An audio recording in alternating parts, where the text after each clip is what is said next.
Esses produtores, então, que estavam dentro da companhia, que acabaram sendo demitidos, afastados, eles foram para fora da companhia e passaram a ser o profissional que o AIR contratava para fazer os discos. Continuaram fazendo a mesma coisa, só que com a diferença de que não tinham mais um salário fixo e ganhavam em cima de contratos, eles eram contratados. O que quer dizer contrato? Quer dizer contrato mesmo. Contratava o fulano de tal, a sua empresa, para realizar aquele determinado disco. E como ele ganhava? Era mais ou menos assim. Cada produtor tinha o seu valor, vamos dizer assim, né? Que se refletia em remuneração. O produtor A ganhava apenas 1, o produtor B ganhava 1,5, o produtor C ganhava 3, depende do grau de sucesso que ele tinha com as produções dele e com o grau de compatibilidade que ele tinha com aquele artista que você precisava que ele estivesse junto. Então, assim, você contratava o cara e ele passou a ganhar um adiantamento, um advance em cima do percentual futuro dele na vendagem de disco. Em outras palavras, o produtor normalmente que ganhava de 2, 3% sobre a venda do disco, ele pediu um adiantamento, digamos, de 30 mil reais.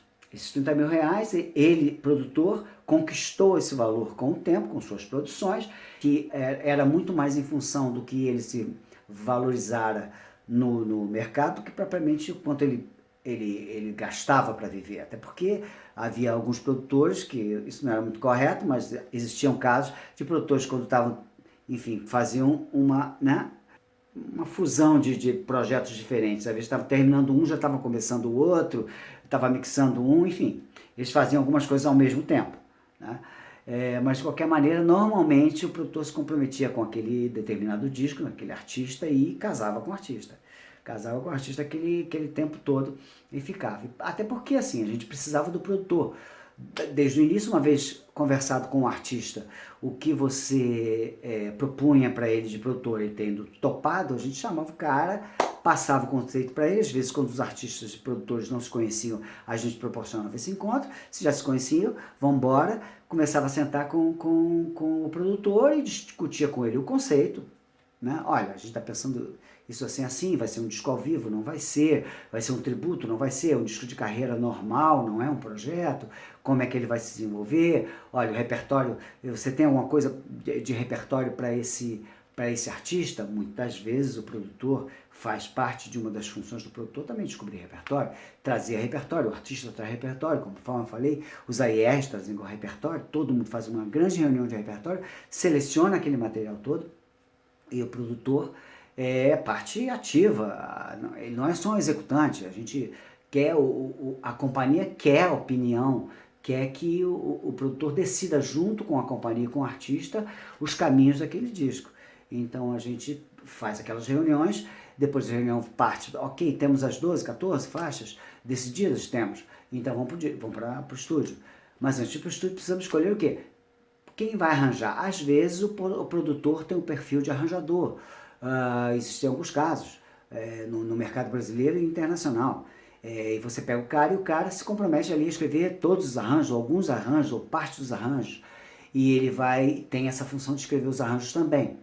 Ele também tem a função de decidir junto com a gravadora, no caso com o AIR, quem são os músicos? Ok, o arranjador vai ser fulano de tal, como é que a gente vai fazer? Ah, não, é uma banda, a banda tem a formação já completa, já o som do artista é o da banda, então vamos fazer com a banda, ou não, vamos montar uma regimentação, conforme a gente já falou nos outros vídeos, quem puder vai dar uma olhadinha lá e vai aprender isso também. Então a gente vai e montava aquela regimentação, né? E o produtor vai para o estúdio começar o disco. Então, parênteses rápido, antes quando o produtor era da estrutura das gravadoras, o que o produtor tinha à mão? Ele tinha à mão a secretária do departamento de AIR, ou um assistente. Ele tinha também um arregimentador. O que é arregimentador? É o cara que liga para os artistas. Olha, eu quero esses músicos aqui trabalhando. Cordas, metais, a base, bateria, guitarra, baixo, tecladista, eu quero... arregimentador, funcionário da gravadora, pegava o telefone, ligava para todo mundo, marcava, ó, vai ser dia tal, a partir de tal hora, vão gravar as bases primeiro e tal, enfim, como se faz um disco. E aí, assim, tinha esse auxílio luxuoso, assim, do arregimentador, e tinham vários outros auxílios da própria companhia, estrutura da companhia, né, enfim. Ele tinha a companhia, o AIR inteiro ao lado dele, porque ele era um funcionário. Quando ele saiu, isso tudo secou junto com ele. Ele teve que fazer o papel de tudo, ele tem que fazer o papel de produtor musical, eventualmente de arranjador, conforme eu falei. Ele tinha que fazer o produtor executivo, que é o que faz a parte que não é, digamos assim, artística nem musical do projeto, que é músicos na hora, horário de estúdio, marcar a agenda do estúdio, enfim, marcar com antecedência a parte de mixagem, marcar com antecedência a masterização, todo o operacional que é burocrático, pode-se dizer, ficou na mão do próprio produtor. Então o produtor que era um cara que vivia confortavelmente com seu salário bonitinho, ele passou a estar do lado de fora e passou a ter que fazer as coisas que as gravadoras antigamente faziam para ele. O que era uma coisa bastante fora do foco principal que se espera de um produtor, que é o foco no artista, o foco no repertório, o foco nos arranjos, nas gravações, mas não tinha jeito. O que acontecia? Quando o produtor era muito bem remunerado, ele tinha normalmente da própria estrutura dele um assistente, eventualmente ele era dono de um estúdio também. Isso acontecia com Liminha, com Guto Graçamelo, com Mazola, artistas que tinham seu próprio estúdio. Nem sempre eles gravaram no próprio estúdio, mas normalmente gravavam, onde lá eles tinham a secretária deles. Eles se estruturaram, parte da estrutura que as gravadoras tinham, eles passaram a ter independente. E quando os gravadores fecharam os estúdios, aí mesmo é que disseminou os produtores tendo estúdios próprios. Não é um investimento pequeno, é um investimento grande. Normalmente ele tem um sócio, às vezes o sócio é um artista que tem interesse, que produz, que sempre faz o disco com ele, e por isso mesmo entra de sócio e é conforto para o artista também ter um estúdio, porque fica mais fácil você gravar num estúdio onde o taxímetro não está ali girando, né? Você pega os estúdios, normalmente eles começam de 9 às 3, 3 às 9, 9 às 3. 9 às 3 da tarde, 3 da tarde às 9 da noite, 9 da noite às 3 da manhã. E quando às vezes o cara faz um lockout, que a gente chama, ele pega de 9 da manhã às 3 da manhã. Normalmente quando você está fazendo base, você faz isso. Aí você tem mais tempo para trabalhar. Por que o lockout era sempre muito disseminado, principalmente no começo das gravações? Porque você tinha mais liberdade, não ficava com aquela coisa, sabe, no começo do disco onde você enfim, tá muito centrado, muito focado, ainda eventualmente achando algum caminho, você tem que ter tempo. E aí os caras faziam o lockout, normalmente. E também lá na frente, em mixagem, também o lockout era bastante útil.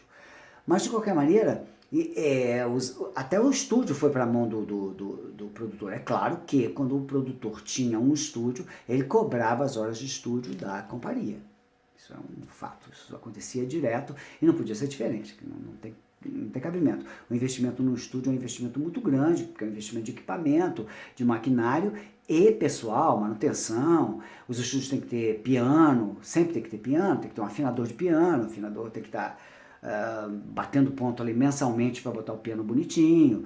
Enfim, várias outras coisas que geram custos. Isso tudo está dentro do cálculo da hora de estúdio. Tem técnicos, né? Você tem que ter um bom técnico, um bom produtor. Normalmente, quando tem um estúdio, ele tem um técnico referência. O produtor tem aquele técnico em que ele confie e é meio que ou é um sócio dele ou é um funcionário dele. E se é um funcionário, ganha muito bem, para ser exclusivo das produções dele. Então, assim, vários custos que eram das companhias foram transferidos para o colo do produtor. E o produtor, quando tinha moral para cobrar, ele conseguia se estruturar e oferecer praticamente toda a estrutura administrativa e, eventualmente, o estúdio, quando encontrava um investidor ou quando ele mesmo já tinha se capitalizado o suficiente para fazer um estúdio.